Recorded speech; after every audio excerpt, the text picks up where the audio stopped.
नमस्कार बच्चों। जैसा कि आप लोग बोर्ड देख चुके हैं कि आज हम लोग क्या पढ़ेंगे, क्या अध्ययन करेंगे और किसके बारे में हम लोग चर्चा करेंगे। तो मेनली आज हम लोग चर्चा करने जा रहे हैं किसके बारे में? जी हाँ, वृत्त के बारे में। सर्किल। सर्किल से आप सभी लोग भली भांति परिचित होंगे और चूंकि आज ये हम लोगों का पहला क्लास है और देखते हैं आगे हम लोग इस पथ पर कैसे आसान तरीका से आसान भाषा में गणित को सीखते हुए समझते हुए हमको कोर्स को कंप्लीट करना है। इसीलिए सर्वप्रथम हम स्टार्ट किए हैं आपको मेंसुरेशन से, क्षेत्रमिति से, जो ये 10वीं क्लास का गणित है और हमारा पढ़ाने का मुख्य उद्देश्य है हम लोग बिहार बोर्ड की जो तैयारी बच्चे कर रहे हैं और वो भी हिंदी मीडियम से। सरकारी स्कूल के बच्चे जो हैं हिंदी माध्यम से पढ़ते हैं ज़्यादातर, तो हमारा उद्देश्य है कि हिंदी माध्यम से गणित को आसान भाषा में तैयार करवाना। इसीलिए सर्वप्रथम उसके चलते हम लोग आज सर्किल के बारे में पढ़ेंगे और सर्किल के बारे में हम लोग पहले से भली भांति परिचित हैं। जैसे हम लोग देखे होंगे कि प्रायः देखते होंगे कि गांव में कोई खेत होता है और खेत में कोई बकरी को बांध देता है, गाय को बांध देता है एक खूंटे में। मान के चलिए कि यह हमारा खूंटा है, एक लंबी रस्सी से यहाँ पर कोई जानवर बांध दिया गया है, ठीक है। तो जानवर क्या करता है? चरना शुरू करता है और मैक्सिमम कितनी दूर से चर सकता है? तो जो इसका रस्सी बंधा हुआ है खूंटे में, ये अगर आर त्रिज्या इसको मान लिया जाए तो इस रस्सी के सहारे इतना दूर से ये ज्यादा दूर तक नहीं जा सकता है, समझे। तो ये जो क्षेत्र एरिया ये कवर कर रहा है, ये जानवर के द्वारा जो एरिया कवर किया जा रहा है, ये टोटल भाग हमारा क्या कहलाएगा? सर्किल का भाग कहलाएगा। ये सर्किल हुआ किसी मूल बिंदु से एक निश्चित दूरी पर और वहां से मैक्सिमम बिंदुओं की संख्या जो हम लोग के द्वारा किसी के द्वारा तय की जाती है और ये जो भाग बनता है वो हमारा सर्किल कहलाता है। इसको हम लोग कुछ उदाहरण से भी समझेंगे। जैसे कि कुछ उदाहरण मेरे पास है, अभी हम दिखा रहे हैं। सर्वप्रथम देखिए, ये आकार, ये किस चीज का आकार है? हम लोग कह सकते हैं वृत्ताकार है और ये चूड़ी है, ठीक है। तो इसका आकार, इसका शेप कैसा है? इसका शेप आपका है वृत्ताकार, जो एक सर्किल के रूप में है। और मेरे पास एक और है, ये तार का बनाया हुआ सर्किल है, ठीक है। ये भी एक सर्किल है। और ये भाग देखिए, ये कागज का सर्किल बना हुआ है और इसमें दोनों में कुछ अंतर है, ठीक है। इसमें हमारा केवल परिमाप है जिसको हम लोग परिमिति कहते हैं, इसमें एरिया है। ये भाग जो हमारा है, क्षेत्र जो है, इस भाग पर हम क्षेत्रफल निकाल सकते हैं, इसको हम लोग एरिया निकाल सकते हैं और इसका हम लोग परिमिति निकाल सकते हैं, ठीक है। तो यहां पर अगर हम देखते हैं कि सर्किल बनता किससे है, सर्किल का चीज क्या होता है, तो ये आपका एक तार है, तार देख रहे हैं जो सर्कुलर है, और यहां पर हम आपको ए बी एक रेखा दिखाई दे रहा है, ठीक है। ए बी क्या है? एक रेखा है। तो अगर इस तार को हम लोग खोल दें, ठीक है, अभी तो ये तार सर्किल के रूप में है, अगर इसको हम लोग क्या करें? खोल दें, तो खोलने के बाद हम देख रहे हैं कि तार आपका क्या बना? सर्किल से क्या बन गया? ये एक रेखा बन गया। मतलब क्या है? इसमें क्या है? लंबाई है। और जितनी लंबाई है इस तार की, और इससे हम लोग सर्किल जब बनाते हैं, जब ये सर्किल बनती है तो इसका जो लेंथ होगा तार का, वो सर्किल का क्या होगा? परिमिति कहलाएगा। वो सर्किल का क्या कहलाएगा? परिमिति। इसी को हम सर्किल का परिधि भी कहते हैं और परिधि का फॉर्मूला ज्ञात करने के लिए होता है 2πr। आगे हम लोग चर्चा करेंगे, एक एक फॉर्मूले पर चलेंगे। पहले ये चीज से समझिए कि परिधि क्या है, त्रिज्या किसको कह रहे हैं और सर्किल क्या है। तो परिधि समझे, ये ए बी लंबाई को जब मोड़ करके हम एक सर्कुलर पथ दिए हैं तो ये क्या बना? सर्किल बना। और देखिए, ये सर्किल में, किसी भी सर्किल में एक केंद्र होता है और केंद्र से जो मैक्सिमम दूरी अगर हम लेते हैं तो उस दूरी को क्या कहते हैं हम लोग? त्रिज्या कहते हैं, जिसको हम लोग आर से सूचित करते हैं। ये त्रिज्या हमारा जो है, इसको पूरा घुमाने पर ये सर्किल बना है। और इस केंद्र से, अगर इसी केंद्र से सर्किल के दोनों छोर को कोई अगर रेखा, काल्पनिक रेखा स्पर्श करती है तो भाग क्या कहलाता है? व्यास कहलाता है। ठीक है, जिसको हम लोग डी से सूचित करते हैं। तो यहाँ देख रहे हैं कि त्रिज्या और व्यास दोनों है, दोनों में क्या संबंध है? अगर त्रिज्या यहाँ केंद्र से यहाँ की दूरी त्रिज्या है, इसको इधर भी बढ़ाएंगे इधर डॉट डॉट करके, तो ये दूरी यहाँ पर आ जाएगा, तो ये पूरा इधर भी हो जाएगा त्रिज्या, मतलब कि r इधर हो गया आधा केंद्र के इधर और r आधा इधर हो गया, तो 2r हुआ। अगर दोनों को हम जोड़ दिया जाए तो यहाँ से लेकर के यहाँ की दूरी को क्या कर सकते हैं, r plus r equal to 2r, ठीक है। तो यहाँ पर 2r है और यहाँ पर हम देख रहे हैं कि यहाँ से यहाँ की दूरी को क्या कहते हैं, व्यास कहते हैं, जिसको हम लोग d से सूचित कर रहे हैं, ठीक है। इसका मतलब क्या हुआ कि व्यास बराबर d बराबर 2r, ठीक है, d बराबर क्या है 2r है, इसीलिए अगर r बराबर हमको निकालना होगा तो d बटा 2 लिख सकते हैं। अर्थात क्या हुआ त्रिज्या बराबर, त्रिज्या इक्वल टू हो गया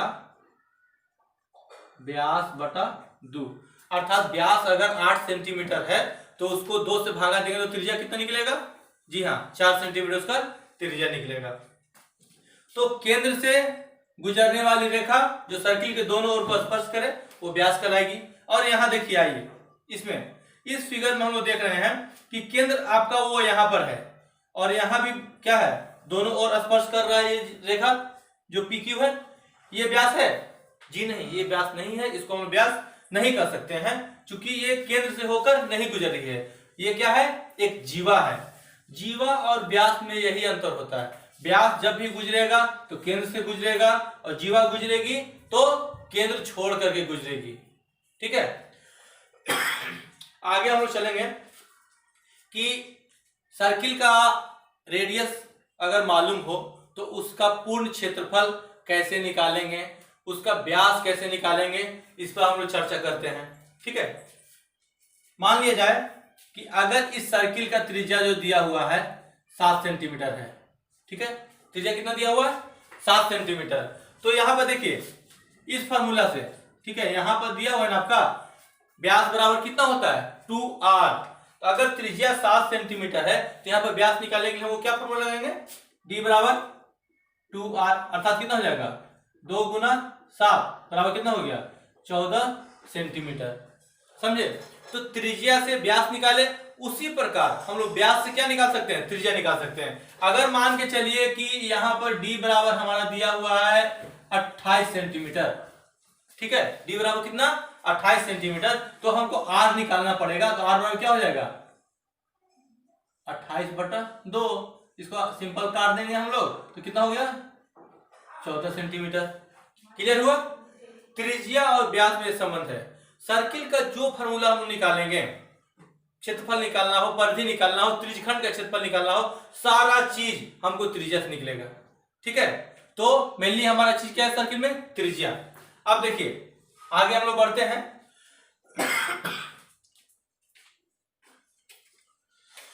ये सर्कुलर तार है, ठीक है, सर्किल। हम देखते क्या है कि अगर पहिया भी एक प्रकार का सर्किल होता है, गाड़ी का पहिया या फिर बैलगाड़ी के चक्का का पहिया, वो सब क्या होता है सर्किल होता है। और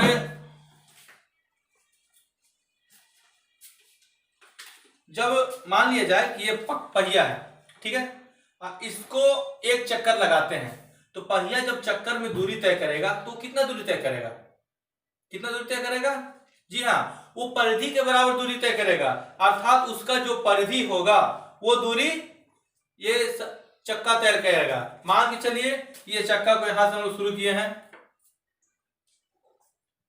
अगर यहां से शुरू किए घुमाने के लिए, ठीक है, तो इस तरह से घूमते घूमते घूमते वापस जाएगा, आगे बढ़ेगा, आगे बढ़ेगा, और जब यहां तक आके ये फिर रुक गया, तो ये दूरी जो तय किया यहां से लेकर के यहां तक का दूरी जो तय किया ये चक्का तय किया, तो इस दूरी को क्या कहेंगे हम लोग, परिधि।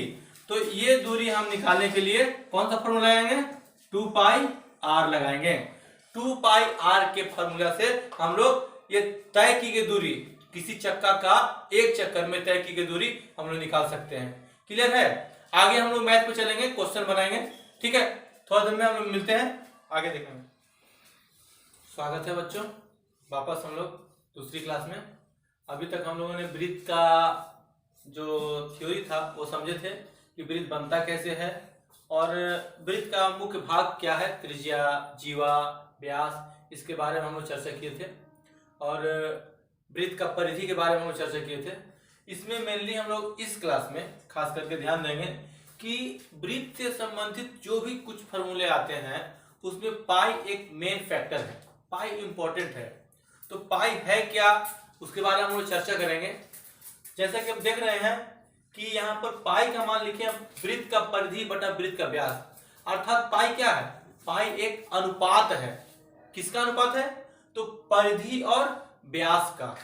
वृत्त के परिधि और व्यास के अनुपात को हम लोग पाई से सूचित करते हैं, पाई के रूप में जानते हैं। यहाँ पर अगर मान के चलते हैं कि पाई बराबर वृत्त के परिधि बटा व्यास है, तो वृत्त के परिधि को हम लोग यहाँ रखते हैं और वृत्त के व्यास को इस तरफ ले जाएंगे, तो क्या हो जाएगा, पाई गुना वृत्त का व्यास हो गया। और व्यास हम जानते हैं कि व्यास जो होता है त्रिज्या का दुगना होता है, इसीलिए वृत्त की परिधि बराबर क्या हो गया, पाई गुना 2r, अर्थात परिधि बराबर 2 पाई r। ये फॉर्मूला हम निकाल चुके हैं, परिधि बराबर 2 पाई r। तो परिधि है क्या, उसके बारे में हम लोग पहले बता चुके हैं कि परिधि क्या है। एक ये देख रहे हैं वायर, जैसे कि पिछली कक्षा में हम लोग बताए थे, और ये जो वायर बना हुआ है इसको अगर हम खोलते हैं तो ये जो लेंथ का है ये हमारा क्या है, लंबाई है, और इसको वृत्त बनाएंगे तो यही लंबाई जो हमारा होगा क्या बन जाएगा, परिधि बन जाएगा। वृत्त की ये लंबाई क्या बनेगी, परिधि बनेगी, और परिधि जब बनेगी तो इसका त्रिज्या का मान हमको निकाल सकते हैं। अब त्रिज्या मालूम है तो फिर परिधि निकाल सकते हैं। तो हम लोग देख रहे हैं कि पाई का निकटतम मान भारतीय गणितज्ञ जो आर्यभट्ट हुआ करते थे, उन्होंने 62,832 बटा 20,000 जो कि लगभग 3.1416 के बराबर है वो निकाल कर बताए थे। और एक अन्य भारतीय वैज्ञानिक थे जो श्रीनिवास रामानुज, वो उन्होंने पाई का एक सर्वसामिका का प्रयोग किया और इसका दशमलव के लाखों स्थानों तक इसका पाई का मान मालूम किए थे। पाई एक अपरिमेय संख्या है, हम लोग पिछली कक्षाओं में भी पढ़ चुके हैं, और इसका दशमलव प्रसार जो होता है अनवसानी अनावर्ती होता है। परंतु पाई का जो मान है जनरली हम व्यवहारिक रूप में 22/7 लिखते हैं, और पॉइंट के रूप में रहे तो 3.14 में पाई का मान हम लोग लेते हैं। आगे हम लोग देख रहे हैं कि परिधि, ये ए बी मान के चलिए कि ए बी कोई रेखा है, और इस रेखा को हम लोग मोड़ करके एक सर्किल बनाए हैं, और इस सर्किल का परिधि हमको ज्ञात करना है, परिधि कितना होगा। तो त्रिज्या यहाँ पर अगर दिया हुआ है 7 सेंटीमीटर, तो परिधि का जो फॉर्मूला यहाँ से हम निकाले हैं, परिधि बराबर क्या निकाले हैं, 2 पाई r। बिल्कुल। अब देखिए इस फार्मूला में अगर हम r का मान पुट करते हैं तो क्या होता है, परिधि बराबर 2 पाई r, 2 गुना पाई का मान 22/7 जो व्यवहारिक रूप में हम ले रहे हैं, और त्रिज्या का मान 7 गुना किए, यहाँ पर 7 से 7 कट गया, 22 दूनी कितना हो गया, 44 सेंटीमीटर। तो ये त्रिज्या जब मालूम है तो हम लोग परिधि निकाल चुके हैं। अब आगे हम लोग देखते हैं कि अगर मान के चलिए कि परिधि हमको दिया हुआ, पहले से परिधि दिया हुआ 44 सेंटीमीटर, और हमको क्या निकालना है, त्रिज्या। जैसे कि इस वायर का लंबाई मान के चलिए कि कितना है, 44 सेंटीमीटर है, तो इसको अगर हम सर्किल बनाएंगे तो त्रिज्या का मान कितना होगा, तो आप निकाल सकते हैं फॉर्मूला से कि वृत्त का परिधि 44 सेंटीमीटर, तो त्रिज्या कितनी होगी। तो यहाँ पर हम परिधि का फॉर्मूला लगाएंगे, कौन सा फॉर्मूला, जी हाँ वही फॉर्मूला 2 पाई r। तो 2 पाई r बराबर कितना होता है, 44 सेंटीमीटर दिया हुआ है यहाँ पर, तो 2 पाई का वैल्यू दे दिया 22/7, और r का गुना किया, r अभी मालूम नहीं है, इक्वल टू 44 जो मान है वृत्त के परिधि का वो हम रखे हैं। तो इसका मान पुट करने के बाद r को छोड़ते हैं, बाकी जो यहाँ पर है 22 और 2 नीचे आएगा और 7 ऊपर चला जाएगा, 22 दूनी 44 कट गया, 2 से 2 कट गया, यहाँ पे कितना बचा, 7 सेंटीमीटर। ये हमारा क्या हो गया, त्रिज्या निकल गया, 7 सेंटीमीटर त्रिज्या हमको मालूम चल गया। तो हम क्या देखें कि अगर वृत्त का परिधि मालूम है तो त्रिज्या निकाल सकते हैं, और त्रिज्या मालूम है तो वृत्त की परिधि निकाल सकते हैं। आगे हम लोग चलेंगे अगले क्लास में, जिसमें हम लोग वृत्त के विभिन्न पार्ट, जैसे कि केंद्र से गुजरने वाली रेखा या फिर छेदक, उसका त्रिज्यखंड, वृत्तखंड, ये सब जो पार्ट है वो उसका चर्चा करेंगे, और हम लोग क्षेत्रफल भी ज्ञात करना सीखेंगे, त्रिज्यखंड का क्षेत्रफल ज्ञात करना सीखेंगे। आप लोग हमारे साथ इसी तरह बने रहिए, और धीरे धीरे हम आपको अपने गंतव्य तक जरूर पहुंचाएंगे और मजे में पहुंचाएंगे। आप पर कोई प्रेशर नहीं डालेंगे, केवल आप हमारे साथ रेगुलरली बने रहिए। धन्यवाद।